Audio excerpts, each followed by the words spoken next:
छोटे भाई को पुलिस उठा ली थी, हमारे रिश्तेदारों को उठा ली थी, बहुत प्रताड़ित किया कि ये जो हम आंदोलन कर रहे थे कि प्रत्येक भूमिहीन परिवार को 1-1 एकड़ ज़मीन मिलना चाहिए और ये ज़मीन संवैधानिक अधिकार है। बाबा साहब ने इस ज़मीन के लिए, हम ये लड़ाई मेरी नहीं है, ये लड़ाई महापुरुषों की है, बाबा साहब की है। ये महामहिम राष्ट्रपति महोदया का ये लेटर है, का नाम लेते हुए नामजद FIR हुआ। तो लेकिन अभी तक कोई फुटेज नहीं मिला, कोई वहाँ पे चारों तरफ CCTV कैमरा था। तो वो मामला, हम संविधान में भरोसा रखती हूँ और कोर्ट पे भरोसा रखती हूँ, तो हमें कोर्ट न्याय देगी। तो मेरे ऊपर 1 साल में 3 बार FIR हुआ और निराला जी 1 साल में 4 बार जेल गए। लेकिन अगर वो चुनाव लड़ लिए तो वो राजनीतिक कार्यकर्ता हो गए। काम तो जो चुनाव लड़ रहा है उसको भी तो वही करना है कि भाई नाली बनवाए, जिसका ज़मीन नहीं है तो उसको ज़मीन की लड़ाई करे, जिसका घर नहीं है घर की बात करे, शिक्षा की बात करे, रोजगार की बात करे, महंगाई की बात करे। आपको कैसे मिलेगी? हम तो गरीब हैं, हम तो पढ़े लिखे नहीं हैं। हम सरकार के पास जाते, पुलिस के पास जाते, पुलिस मार के भगा देती है। हम कहाँ जाएंगे?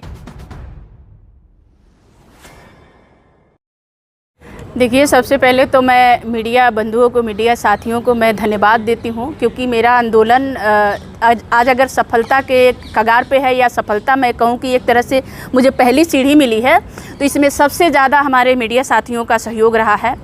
और हम लोग ये आंदोलन, ज़मीन का आंदोलन 2022 से शुरू किए थे। 17 दिसंबर 2022 को जब हमने शुरू किया, तो 17 दिसंबर को जब हमने आंदोलन किया तो माननीय श्रवण कुमार निराला जी का घर सीज कर दिया गया था, जो 12-13 दिन के बाद हमें हाई कोर्ट से हमें उनका घर वापस मिला था। फिर 17 मार्च 2023 को हम लोगों ने आंदोलन किया तो हमारे घर पे छापा मारा गया था। अभी 10 अक्टूबर 2023 को हम लोगों ने आंदोलन किया, जिसमें हमारे पत्रकार साथी, लेखक, सामाजिक कार्यकर्ता, सारे मतलब 28-29 लोगों पे FIR हुआ और 12-13 लोग जेल गए थे। उस आंदोलन में झूठा FIR हुआ, हम लोगों पे बहुत सारे आरोप लगाए गए। मुझे नहीं पुलिस पकड़ पाई थी, वो कारण कुछ और रहा कि मैं किस तरह से बची। लेकिन हमारे घर पे हमारे छोटे भाई को पुलिस उठा ली थी, हमारे रिश्तेदारों को उठा ली थी, बहुत प्रताड़ित किया।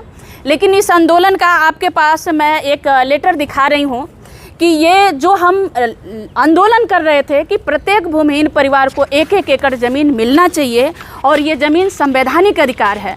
बाबा साहब ने इस ज़मीन के लिए, हम ये लड़ाई मेरी नहीं है, ये लड़ाई महापुरुषों की है, बाबा साहब की है। ये महामहिम राष्ट्रपति महोदया का ये लेटर है, आप सभी लोगों को मैं दिखा रही हूँ। तो इस पे ये 4 जिला के लिए अभी महामहिम महोदया, राष्ट्रपति महोदया ने 4 जिले के लिए कार्रवाई करने के लिए जो 1-1 एकड़ ज़मीन देने के लिए बात कहा है, इससे मैं उनको भी धन्यवाद देती हूँ, आभार व्यक्त करती हूँ। और ये हमारी लड़ाई का एक संघर्ष तो बहुत रहा, लेकिन एक लड़ाई का जिले कौन-कौन से हैं ये? इसमें कुशीनगर है, गोरखपुर, महाराजगंज और देवरिया है। हम कभी भी लड़ाई, हमारी जो मांग पत्र आप देखेंगे, कभी भी लड़ाई हम न एक जिले के लिए लड़े हैं, ना एक राज्य के लिए लड़ रहे हैं। हमारी लड़ाई पूरे भारत में जो दलित, पिछड़े, शोषित, वंचित लोग हैं, क्योंकि बाबा साहब का जो आप अगर बात करें बाबा साहब की, क्योंकि हम बात भी बोल पा रही हूँ तो ये बाबा साहब की वजह से।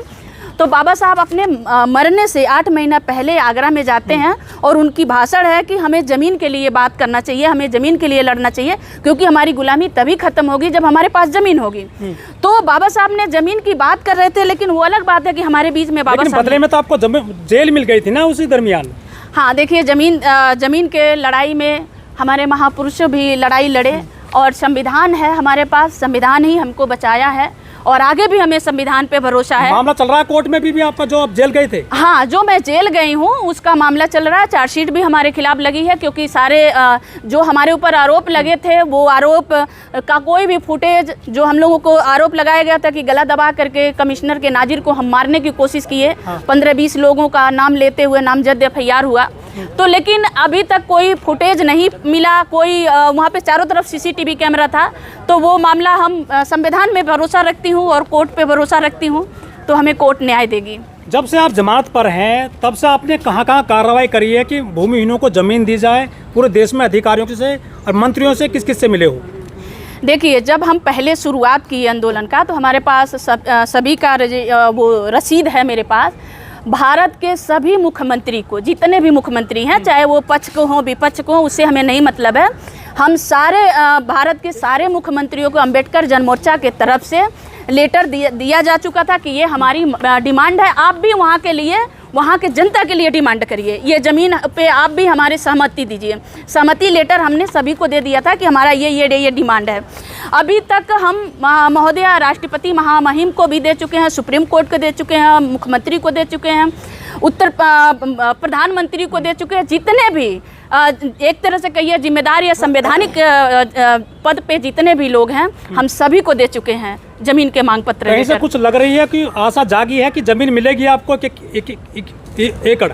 हाँ, अभी इसीलिए मैं आप सभी लोगों के माध्यम से मैं ये बात लोगों तक भी पहुंचाना चाह रही हूँ कि संवैधानिक लड़ाई हमेशा थोड़ा कष्ट होता है, लेकिन आप जहाँ भी हैं, जिस भी क्षेत्र में हैं, अगर संवैधानिक लड़ाई लड़ रहे हैं, समाज के लिए लड़ रहे हैं, तो एक न एक दिन सफलता मिलेगी। आज जिस तरह से हमें राष्ट्रपति, दोबारा कहूँगी कि राष्ट्रपति महोदया का जिस तरह से लेटर आया है, 4 जिले के लिए अभी आया है कि 4 जिले के लोगों को 1-1 एकड़ ज़मीन पे कार्रवाई किया जाए।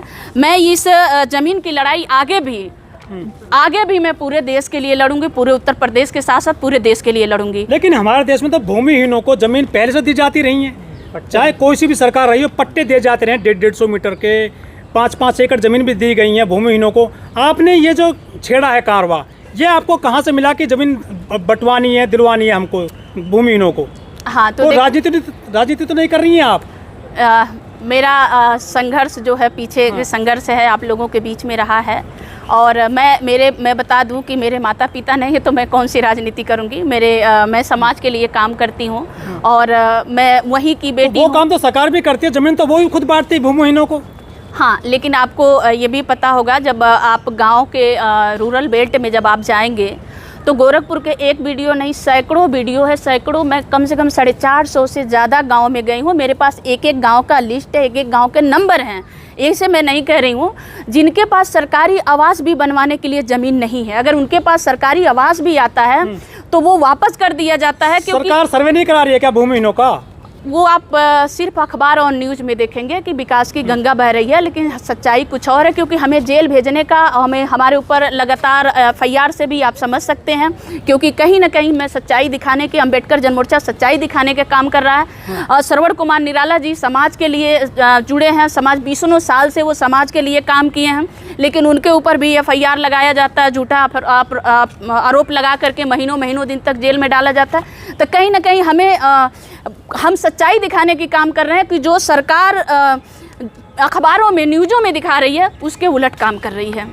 लेकिन आपने जो पूरा कारवा छेड़ा था जमीन दिलवाएंगे गरीबों को, भूमिहीनों को, आपने चुनाव भी लड़ लिया, आप राजनीति में आ गए हैं इस आंदोलन के जरिए।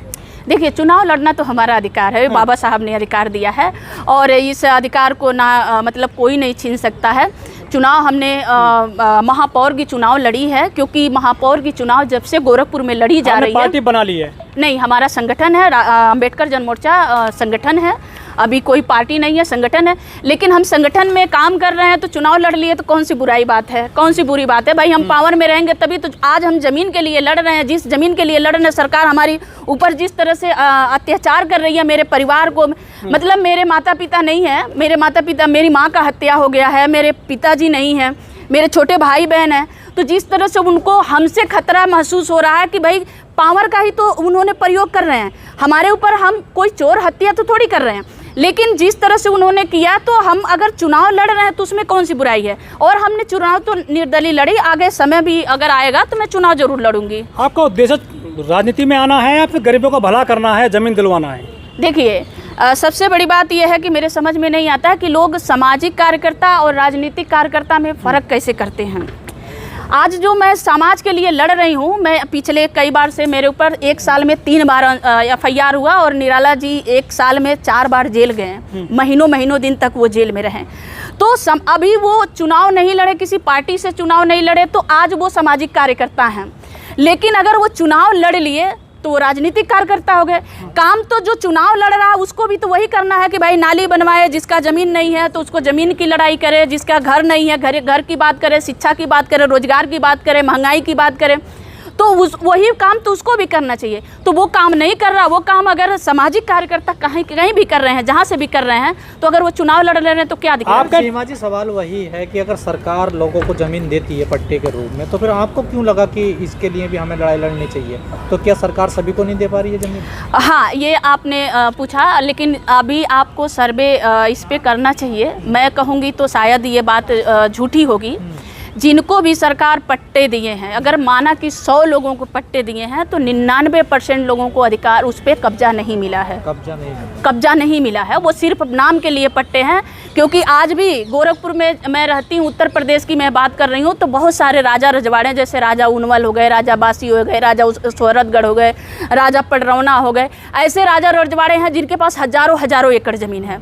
लेकिन वही कह रही हूँ कि उनके पास जो गरीब हैं, जो दबे कुचले लोग हैं, उनके पास 1 डिसमिल ज़मीन नहीं है। पट्टा मिली है उनके नाम से 5 मतलब 1 एकड़, आधा, 1 मंडा, 2 मंडा, 1 बीघा पट्टा मिली है, लेकिन उनको अधिकार नहीं मिली है, कब्जा नहीं। बार बार सुनने को मिलती है कि पट्टा तो मिल गया, कब्जा नहीं मिला। तो आखिर कहाँ प्रशासन से कमी हुई है या प्रशासन दिलवाना नहीं चाहती है कब्जा? जी जी जी जी जी जी, ये इसको इसी तरह से समझिए। क्योंकि जितने लोगों को आप 1 मिनट ऐसे समझेंगे कि जो ज़मीन की पट्टा मिली है, जिनको भी, वो दबे कुचले लोग हैं, गरीब लोग हैं, जो ज़मीन पे कब्जा किए हैं। अगर थोड़ी सी मैं पीछे बात करेंगे तो जब सरकार भारत में, जब जब भारत में अंग्रेज आए थे, तो एक लॉर्ड कॉर्नवालिस कानून बना था। आपको पता होगा, लॉर्ड कॉर्नवालिस कानून था कि भाई गरीब जो यहाँ पे जब अंग्रेज आए तो बहुत सीमित मात्रा में थे, कम संख्या में थे। तो उन्होंने यहाँ के जो मनबड़ दबंग टाइप के लोग थे, उनको अपना अधिकार मतलब अपने में मिलाया और कहा कि ये क्षेत्र आपको दे रहा हूँ, इस क्षेत्र का आप लगान वसूलिएगा, इस क्षेत्र का आप लगान वसूलिएगा। 100 रुपये का लगान वसूलेंगे तो 60 रुपये आप रखिएगा, क्योंकि आने जाने के संसाधन जो भी है 60 रुपये आप रहेगा, और 40 रुपया हमारे कंपनी में, जो अंग्रेजी कंपनी में आप जमा करेंगे।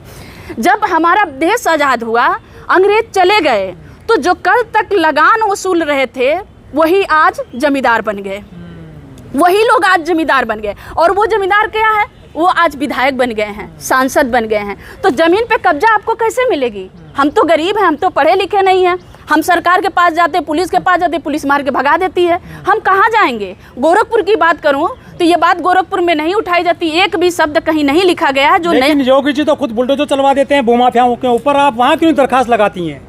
यही बात मैं आपसे कह रही हूँ, और शायद इस इंटरव्यू के बाद शायद मेरे ऊपर फिर दोबारा भी FIR हो, उससे मुझे कोई दिक्कत नहीं है। गोरखपुर SSP कार्यालय बना है, वहाँ SC समाज के 22 घर थे। अभी जो नया SSP कार्यालय बना है, और वो 40 साल से लोग वहाँ पे रह रहे थे।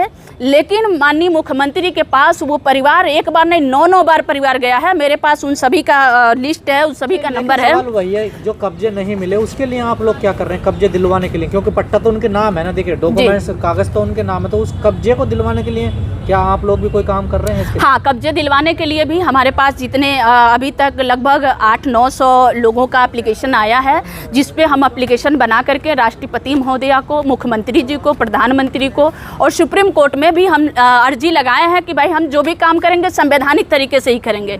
और जितने भी संवैधानिक पद पे बैठे हैं, हम सभी से अर्जी लगा रहे हैं कि इनका जो पट्टा दिया गया, कम से कम उनका कब्जा उनको दिया जाए। जिनको भी जिनके भी नाम से है उनको कब्जा दिया जाए, और उसी के तहत जिनके पास नहीं ज़मीन है तो उनको ज़मीन दिया जाए।